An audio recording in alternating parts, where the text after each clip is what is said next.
Bienvenidos a Voces del Lector en Pandemia. En esta ocasión nos acompaña un gran poeta con múltiples reconocimientos, con muchos libros, antologías, un hombre que a pesar de todos sus reconocimientos o éxitos, también es un hombre misterioso, un hombre que un poco sobrevuela más allá de las nubes este territorio mezquino y extraño de la poesía nacional. Me refiero a Sergio Rodríguez Saavedra, quien nace en Santiago de Chile en 1963. Él es poeta, crítico literario, editor y profesor. Hace clases, digamos, así que va a ser una conversación interesante en el sentido que vamos a saber un poco de qué está haciendo él en pandemia, de los libros que está trabajando, etcétera, etcétera. Creo que la obra de Sergio aúna lo mejor de la tradición epigramática, lárica y chilena, sin perder de contexto las viejas y nuevas escrituras, la tradición latinoamericana, los clásicos. Se nos impone además como una voz poética atenta a la cultura popular, sin desdeñar lo culto y libresco. Siempre nos lega poemas resueltos con precisión y belleza, honestidad y oficio, insertos en un quehacer, en una clara vocación ética política, anclados de memoria e historia. Lo que nos lleva un poco a la primera pregunta que cae de cajón, digamos, como un observador de esta realidad, digamos. ¿Cómo ha sido para ti vivir esta pandemia, este estallido social? Tú que también fuiste desde mucho antes, digamos, diste luces en tu poesía de una crisis, digamos, de una crisis soterrada que vivía el chileno. Incluso en libros donde, bajo un marco, digamos, histórico como el de los changos, digamos, en el norte, ya uno veía avisos, digamos, de que aquí algo estaba mal cocinado, digamos. Me gustaría saber cómo para ti ha sido esta pandemia, también en tu faceta de profesor, pero sobre todo poeta, digamos. ¿Cómo ves tú esto? Bueno, gracias por la pregunta, gracias por la invitación. Sí, ha sido un momento complejo, pero no nuevo en la vida de uno. La vida en Chile no es precisamente una vida grata cuando tú no tienes los medios, no has crecido con los medios, te enfrentas a muchos problemas. Yo tuve una infancia dura, viví en campamento, después del golpe de Estado, fui dirigente estudiantil en la universidad. Eso me dio cierta fuerza para enfrentar los problemas en general, en la búsqueda más de soluciones. Para mí este fenómeno, el lado positivo, es que nuevamente, digo nuevamente porque ya lo hemos vivido, ha desnudado las diferencias que existen en nuestra sociedad en todos los ámbitos. No hay una cosa que uno diga que es económica, que es médica. En general es un país donde las cosas están muy sectorizadas. De hecho, tú conoces, uno de mis primeros libros se llama Ciudad Poniente, porque bueno, era la ciudad pobre, ¿no? Quizás al otro extremo yo podría haber puesto la ciudad pudiente, ¿ah? que está muy bien marcada geográficamente. Y para mí, por lo tanto, se ha transformado en un desafío. Un desafío. Yo me hice el propósito de tratar ya que existía un ambiente de crisis, bueno, sanar la mía, y en la medida de ir sanando la mía, que es con arte, con escritura, con producción, con creatividad, tratar de sanar a los que tenía más cercanos, y eso, bueno, afortunadamente creo que lo enfrenté más o menos bien en términos de familia y de trabajo. Así que, por lo menos, en mi parte he logrado sobrevivir bien con harta fuerza y con creatividad.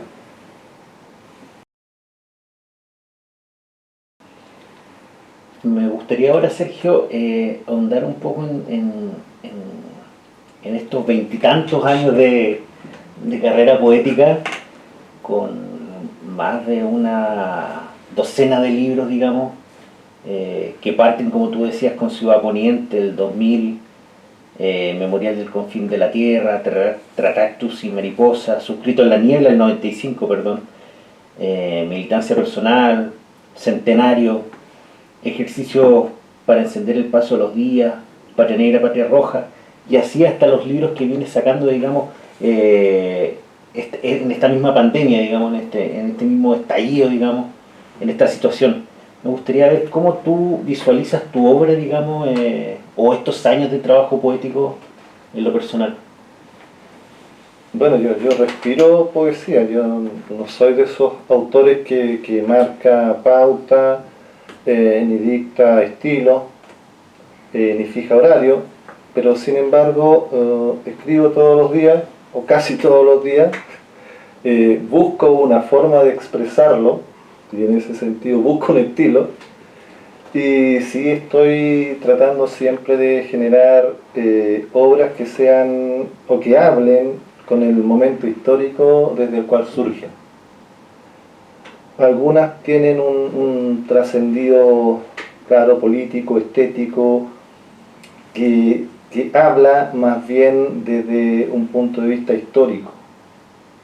Pero es porque uno envejece con su memoria, uno madura con su memoria, y por lo tanto esa memoria y aquellas cosas que quise decir, aquellas cosas que quise comprender, aquellos a quienes escuché y que yo supe que ellos no tenían posibilidad de hablar, siempre de una u otra forma vuelven a mis textos y me hacen trabajar sobre esas situaciones.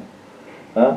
Quizás trabajo mucho sobre el tiempo perdido, pero también lo hago como la mayoría de la poesía chilena, tratando de jugar también con el lenguaje y qué dice ese lenguaje sobre la memoria y qué le hace esa memoria al lenguaje, y por eso también hay un juego un poco con lo experimental. Quisiera ahora un poco sacarte, digamos, de ahí, de tus libros, y un poco acercarme, digamos, a esto que hemos vivido en pandemia, que ha sido la muerte.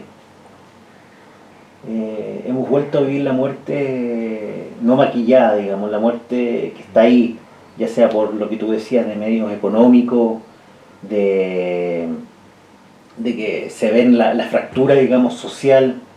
Tú eres profesor también, eh, te enfrentas también en un trabajo donde está tu vida, digamos, puede correr peligro o no. También hay un manejo, digamos, político-social de esta pandemia, de la crisis. Bueno, pero ¿cómo ves tú ahí la muerte? ¿Cómo funciona para ti este tema, digamos, que también ha estado en tu poesía, digamos, desde los comienzos? Bueno, es un acecho constante, que está desde que yo tengo más o menos uso de razón, muy pequeño, muy cerca de donde yo vivía. Iban a votar a algunos de los fusilados durante el golpe de Estado, y tenía 10 años en esa época.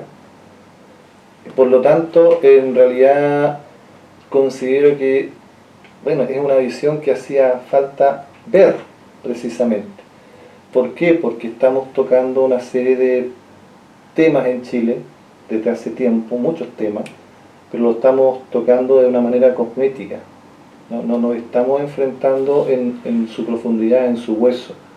Y creo que dentro de eso, claro que hace falta la muerte. ¿Por qué hace falta reconocer la muerte? ¿Por qué hace falta reconocer la forma de que se muere? Porque el hombre, cuando muere, es el legado. Entonces nosotros, ¿qué hacemos con ese legado? ¿Qué hacemos con esa memoria? Con la dignidad del hombre que va a morir. Porque si un hombre, una mujer en Chile no tiene dignidad para morir, o sea, perdón, y el resto de su vida, todo lo que fue, cuando nos devolvemos hacia su infancia, yo creo que es un tema que a mí en lo personal me gusta tratar, precisamente porque considero que desde ese punto de vista nosotros podemos generar efectivamente qué es lo que queremos como sociedad, qué es lo que queremos como ser humano. Hay dos elementos que a mí me motivan enormemente: el anciano por un lado, el niño por este otro. si nosotros en estos dos elementos logramos generar un arco virtuoso, podemos hablar de que sí estamos entregando una buena sociedad. Pero si no, ¿para qué estamos? Y eso creo que también es uno de los deberes que por lo menos que yo me impongo como escritor. Quería llevarte ahora al tema un poco de la educación y la poesía, digamos. ¿Cómo crees tú que la poesía debe insertarse en la educación o la educación en la poesía? Ahí, no sé, estás, digamos, donde las papas queman, digamos, en el tema. No te podemos venir con cuentos ni teorías, digamos. ¿Cómo tú aterrizas, digamos, esta idea de la poesía y la educación, digamos? Y si se unen, se logran unir o es complejo, digamos. ¿Cuál es tu mirada? Por ahora es bastante escéptica porque me he enfrentado a muchas discusiones con este tema. Desde hace muchos años se trabaja en Chile y en el mundo el especialista. Se quiere formar un especialista. ¿Y qué es un especialista? Un especialista es alguien que hace algo muy determinado, muy preciso, bien, pero no tiene conciencia del todo. Bueno, y aquí están los resultados a la vista de cómo está nuestra sociedad, nuestro medio ambiente, precisamente con eso. Antiguamente lo que se buscaba era el sabio, o sea, el que tiene múltiples conocimientos, ¿cierto? Que te puede aconsejar, que te puede dar indicaciones desde lo más técnico a lo más humano, a lo más filosófico, a lo más reflexivo. Yo creo que todavía estamos en ese problema de ver al ser humano como un animal técnico, una extensión de la máquina. Y entra en contradicción con muchos proyectos educativos. Muchos. Tú puedes ver la cantidad de medios que se entregan, incluso para fabricar una persona que solamente sepa desarrollar un tipo de trabajo, un tipo de código, y que por lo tanto sea acrítico. Ahora bien, por el otro lado, la poesía es lo que te despierta. Despierta la fantasía, despierta la reflexión, despierta la lectura o la sobrelectura del lenguaje, de los espacios en blanco del lenguaje, de lo que se quiere decir. Por lo tanto, para mí, precisamente, uno de los ejercicios importantes es tratar de pasar del hombre técnico al hombre poético. Y que creo que el hombre poético tiene la capacidad, cuando se genera desde su infancia, de manejar todos los demás elementos. Pero no así el que crece solamente con la visión técnica, que le cuesta mucho salir, pero mucho salir de su esquema. Y ese es un tema que tenemos, pero discusiones constantes, porque en general en los colegios lo que les interesa es un resultado CINCE y por lo tanto una mecánica de trabajo que determine un resultado determinado que ya está establecido desde mucho tiempo y que finalmente para la vida, no sé, y pongo ahí los signos de interrogación, si hacen a esa persona feliz. Y yo quiero ser feliz. Bueno, me gustaría en este momento que nos leyeran 2 o 3 poemas tuyos, digamos.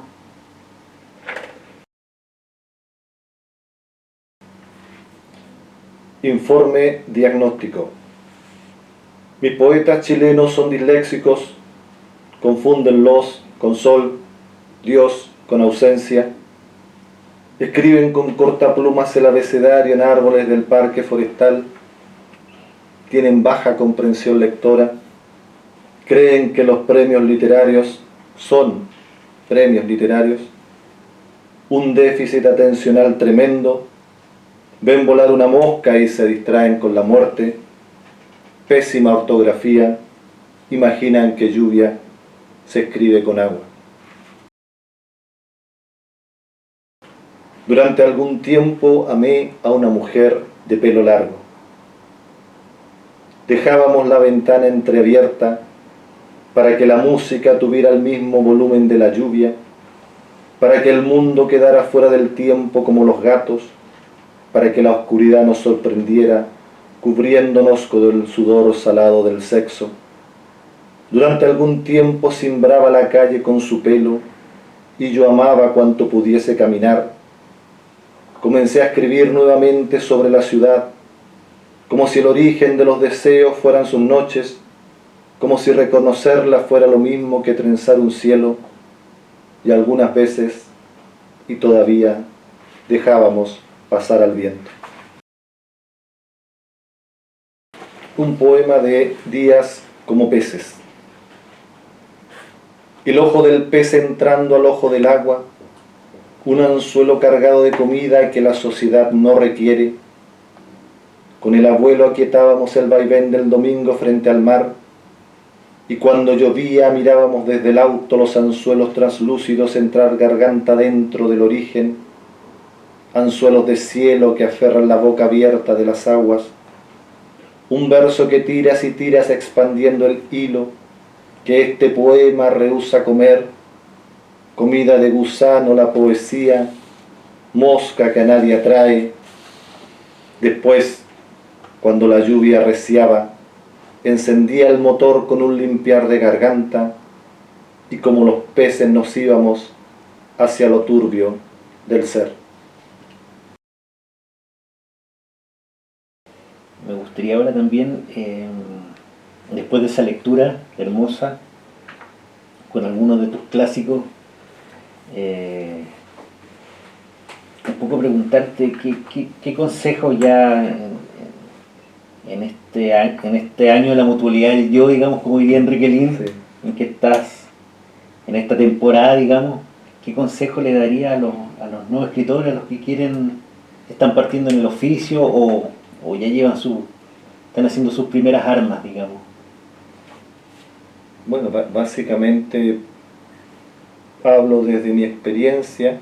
El dialogar con los poetas muertos para mí fue lo que me metió finalmente a hacer poesía, y a lo mejor perder un poco el orgullo, el ego, y ser un poco más trabajador del texto y más respetuoso del texto que uno finalmente va a entregar.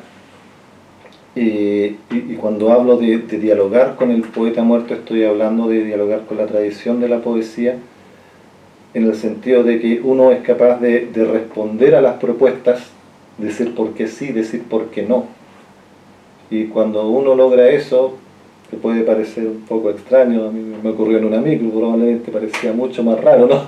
Afortunadamente no hablo en voz alta, ¿no? Pero yo iba pensando mi discusión con lo que acababa de leer, ¿eh? Iba discutiendo en el viaje a casa.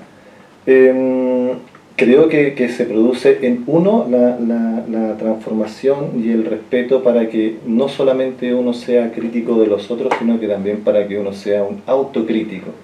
Y eso generalmente da como resultado un buen poema. ¿Y qué más se puede pedir que eso?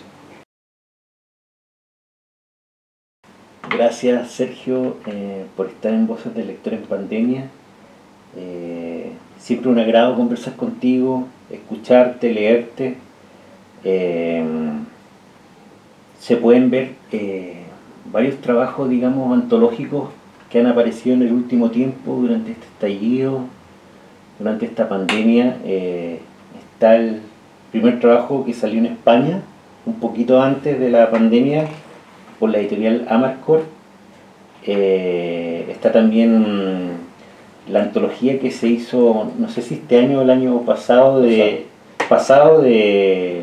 Buenos Aires Poetry, que todavía no llega a Chile, así que estamos a la espera de ver ese viaje por tu poesía, y también lo que preparamos, digamos, en Plaza de Letras, donde también se hace una reunión de lo más destacado de tu trabajo, digamos, que, como ya decía, son más de 12 libros, digamos, los que han recibido también múltiples reconocimientos, premios, el cariño del público.